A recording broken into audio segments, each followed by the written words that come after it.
This month's RV newscast will cover the latest RV and travel data news. July 2024 RV production numbers are out, and we'll cover the latest travel data so you can better gauge if it's time to buy, sell, or hold an RV. Later in the news, we'll discuss the latest land development dust-up concerning Florida state parks. There's a lot to cover. I'm John Marucci. Let's get started with the news. On August 26th, 2024, the RVIA posted the latest RV wholesale shipment data for July 2024. Production increased slightly compared to the prior year, with 24,116 total RVs shipped in July, up 17.5% from July 2023. However, July 2024 was the second lowest production for any July since before 2016. Other than last year, travel trailer production increased year over year, with 17,139 shipped in July 2024 versus 13,293 a year ago, a 28.9% increase. For context, July 2022, 2 years prior, saw the production of 19,355 travel trailers, 2,216 more than in July 2024. Motorhome production, which includes Class A, B, and C motorhomes, witnessed its lowest July since before 2016, with only 2,556 units shipped, up 268 from last month and down 266 or 9.4% from July of 2023. As discussed in detail in prior months' newscasts, motorhome sales are in a free fall, with high-end buyers noticeably absent from the market. Meanwhile, RVs for sale on RVtrader.com have dropped significantly since last month, with 111,521 new RVs for sale as of August 28th. This is down by 1,589 units from the end of July 2024 and down 6,589 or 5.6% compared to a year ago. Used units increased to a record 69,962 from 67,289 when last reported at the end of July. This time last year, the number of used RVs for sale was 57,308. So we have 12,624, 22% more used units for sale now than a year ago. Used units for sale have increased rapidly and have stayed historically high for the past few months. For reference, 4 years ago, in late August of 2020, there were only 33,400 used units for sale during the pandemic. The new norm of nearly 70,000, more than double 4 years ago, speaks to a mass inoculation among pandemic buyers who seem to be unloading used RVs in record numbers. Our model year chart shows new model volumes for 2022 through 2025 since May of last year.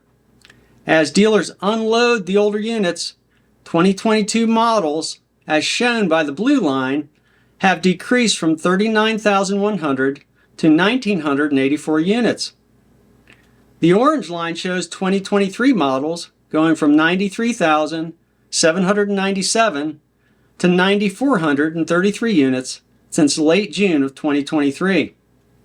Meanwhile, the red line shows 2024 models on RVtrader.com. In late June of 2023, there were 8,238 new 2024s, and now there are 63,511, seeming to have peaked as 2024 production runs start to wane. Also, 2025 units, as shown by the teal line, are ramping up rapidly. There are currently 36,495 2025 units for sale, increasing by 13,808 since late July. When we look at the model year data by number of weeks on market, surprisingly, we see that 2025's, the teal line, is ramping up quicker than 2024's, or the red line, at the same number of weeks on market. Also, the 2024s are falling off faster than the 2023s, or the orange line. The 2024 model year looks like a historically low production run that ended about 12 weeks ago. This new chart is available on johnmarucci.com along with the other charts shown in the newscast. We have pulled this publicly available RV Trader data every Wednesday since May of 2020. As a reminder, many but not all dealers advertise on RVTrader.com to sell inventory. It remains an excellent proxy for the overall dealer inventory. You can follow my account on X at John Marucci to receive weekly updates on this data.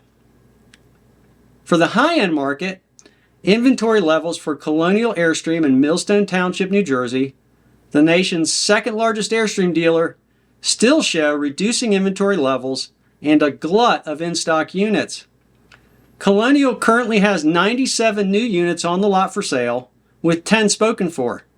Their order book now sits at only 23 units on order, with only 1 spoken for. This means Colonial is only carrying 120 units in total inventory, a historic low since we started tracking Colonial's inventory in October of 2021. There were 196 total units in inventory a year ago, and 2 years ago, there were 237. So they have significantly curtailed ordering this year. With only 23 units on order, they do not seem to see demand picking up anytime soon.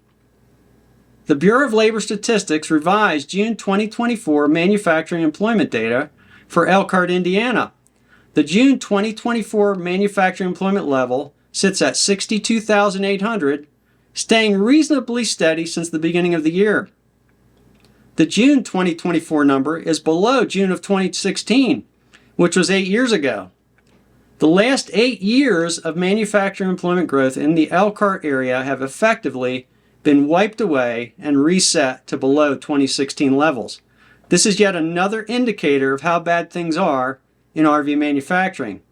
The BLS is forecasting manufacturing employment to decline slightly for July of 2024. Gas prices have decreased in the past month. According to AAA, the current average nationwide price as of August 28th was $3.36.1 per gallon for regular unleaded, down 14.5 cents from a month ago, and down 45.8 cents per gallon from a year ago. An RV trip of 3,000 miles at 10 miles per gallon would cost $1,008 now versus $1,146 a year ago, a 12% decrease. Diesel prices have decreased in the past month and currently sit at $3.71.4 per gallon, down 10.3 cents from a month ago, and down 66.3 cents from a year ago.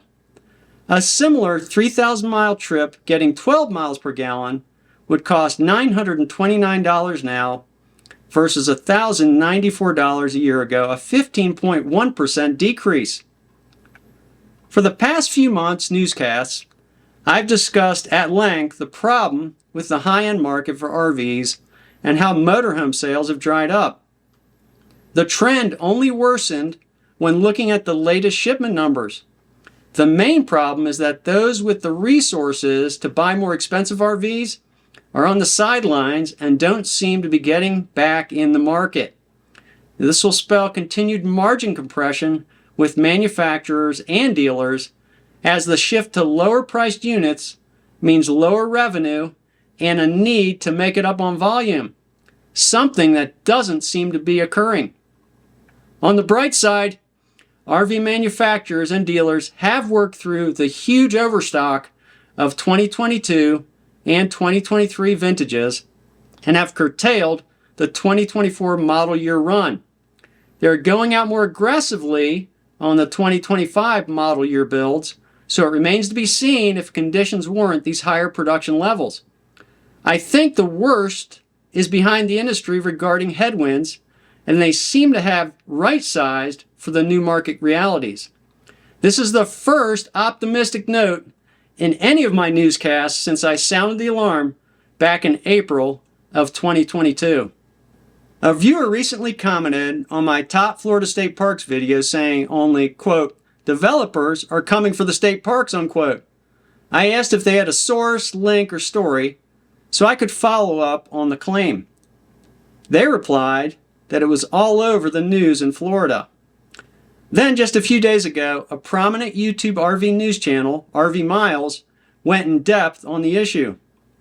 Here are a few of the facts from a high level. There are several Florida state parks where plans have been made to increase lodging capacity, including cabins, glamping, and in 2 cases, large lodges. In another case, a golf course was recommended within Jonathan Dickinson State Park.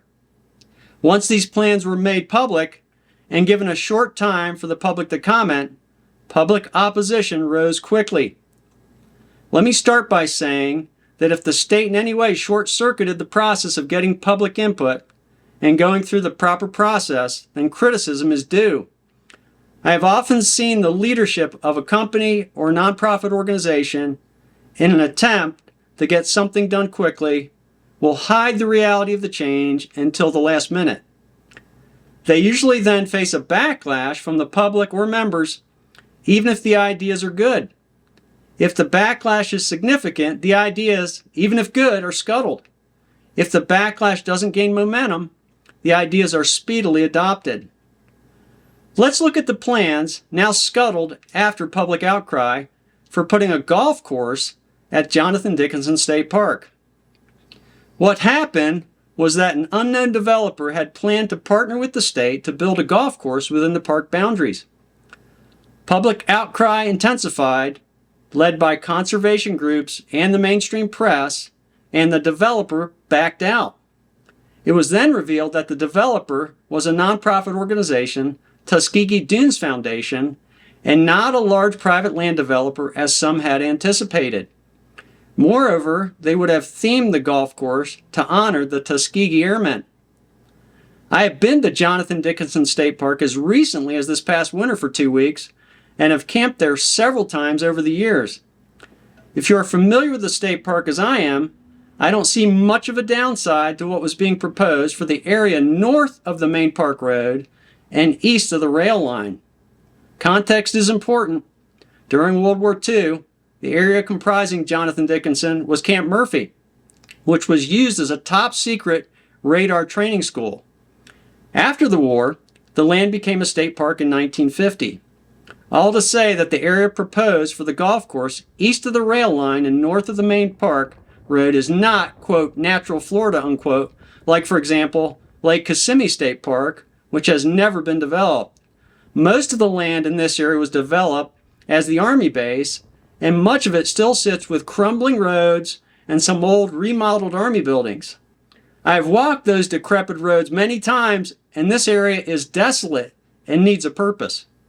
Also, Jonathan Dickinson already has a considerable area south of the main park road, which is occupied by non-normal recreation for state parks. An unusual amount of land is given to the many mountain biking courses, likely the best I've seen in any state park. I think this is an excellent use of what would have been wasted old dilapidated Camp Murphy land. The mountain biking course is a wonderful use of formerly developed land. The only attraction in this otherwise wasted area is that lookout tower on Hobie Mountain, which was closed this past winter when we were there. The bottom line is that when talking about the land north of the main park road and east of the rail line, there just isn't much there that is natural. Why not put a golf course or even another mountain biking course there? Let me be clear. I'd be adamantly opposed to any development at Jonathan Dickinson if the plans included replacing the mountain biking area or any part of the park west of the rail line where there is pristine land and good hiking all the way to the Loxahatchee River. This is a huge area of undeveloped natural land.